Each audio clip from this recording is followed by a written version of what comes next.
Our next speaker is Victoria Van Voorhis. Victoria is founder and CEO of Second Avenue Learning right here in Rochester. Her team produces educational games and interactives, including a mobile game in collaboration with the Strong Museum. She is also a former middle school, high school, and college teacher. Please welcome Victoria Van Voorhis.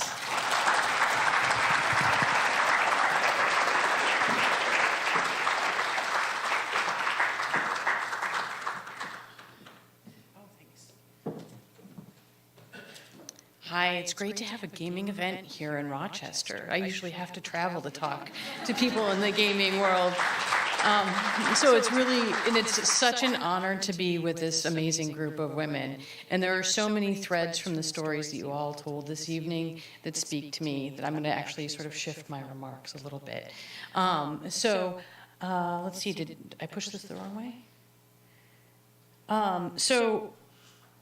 What inspired me to start creating games was the notion that a child's first teacher is play. And my career is a little bit random walk. As you heard, I was a professor and a high school teacher and a middle school teacher. And when I was in my last teaching position, I was standing in a classroom with a piece of chalk, making marks on a chalkboard, and it was the 21st century. And I was looking at kids in my class sort of disconnecting, and I realized that we weren't using the tools of the 21st century to really engage with this audience. And I wanted to find a way to bring play and passion back into the classroom. And I made my classrooms very playful. But when I looked at the textbooks that were created, and I looked at the way we were engaging with students, I felt like we were failing them because we weren't really fundamentally changing the way we taught from a model that had become deeply industrialized at the end of the 19th century. And so I went to work with some friends and collaborators from the University of Rochester and then created Second Avenue Learning. And our first major project was going to be called Bridge Builders, but it ended up having the name Martha Madison. And the problem that I was trying to solve was that we saw the girls were leaving STEM in droves in middle school. They were walking away saying that they weren't good at science and math. And when I looked at the number of girls that stayed in those career tracks and that graduated with degrees and then persisted and went on, the attrition was more every single year. And so we decided to build a game that broke the rules. And when we were building it, I actually worked with Steve Jacobs, who collaborates heavily with the Strong here, and he's amazing. And we decided that we wanted to make it collaborative, and that we wanted to take away time pressure, and that we wanted to not make it a problem when you couldn't manipulate the controller to get the character to do exactly what you wanted it to do and punish you, that you could fail and that failure was part of the fun.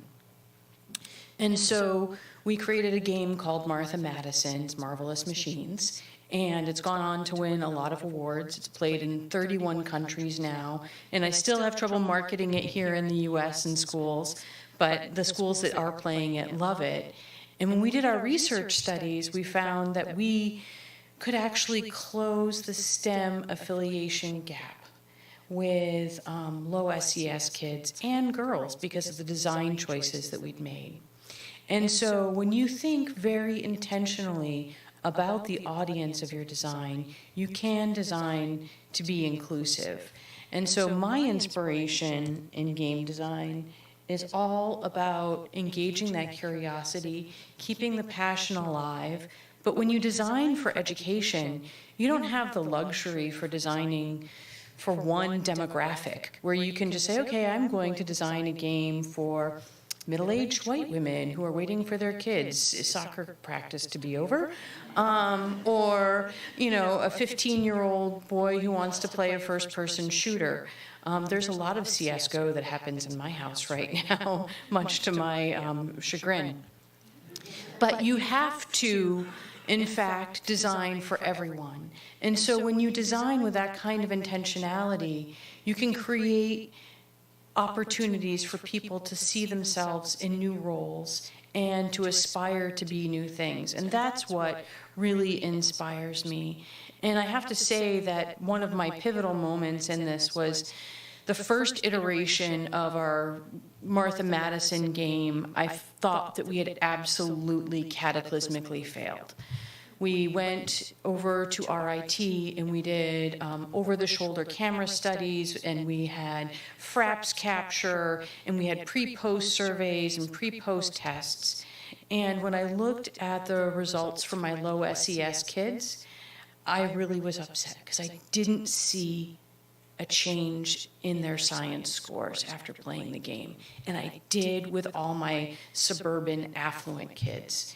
And I was really racking my head, and I was like, how could I have failed these kids? How could I fail when I want to create this game? And there was just this little tiny bit of insight. We went back and we looked at the way the kids were solving the physics puzzles, and my low SES kids were coming up with more creative solutions to the puzzles and solving them at the same rate as their more affluent counterparts.